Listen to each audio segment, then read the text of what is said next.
This is an exciting initiative bringing together students globally to create a leadership conversation, to create deeper understanding of the Commonwealth, and to look at a current challenge in society, a global challenge, which is this whole issue of migration and unleashing its possibility. Having those different perspectives coming together and having these different cultures all coming together has been a real revelation, and I look forward to staying in touch with all.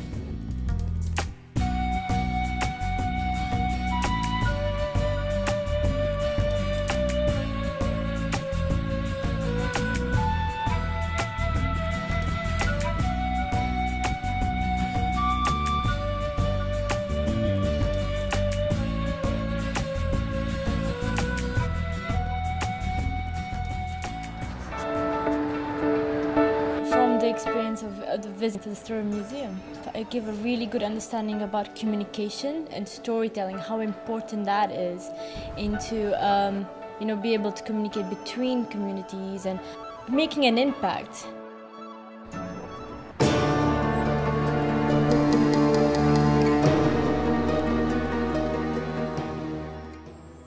Children of migrants and people who migrate when they're very young. The kinds of solutions that this group are going to come up with are very much more about how you unlock the possibility of the migration challenge and how to really unleash it. We see that they're climbing ladders of opportunity and education and integration in this new country, but they start to see efforts to communicate that back to the country that their parents have come from as a snake rather than a continuation of the journey that they're on.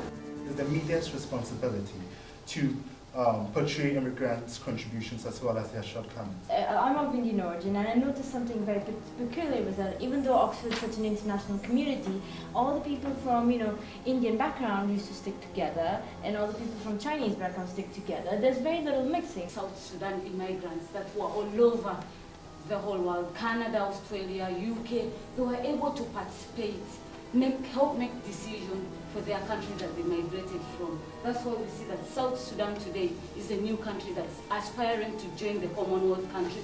We're going to link kids up via Skype, so students in England and students elsewhere in the world, so back to the culture that their parents have emigrated from, and get them to read stories to one another. And so we come up with 4 modes of integration that we feel are really key. So for example, we have cultural exchanges, trade and enterprise opportunities, educational and media. Participant would bring a dish of their choice, and then through sitting down, breaking bread, that kind of thing, they can share themselves, share their food, and get that sense of mutual understanding. So with all these small and large steps, we'll make people understand that we have solidarity in diversity and strength in difference. And we want to make people understand that the beauty is not in colorless things, but which is very colorful. So, thank you very much for your input.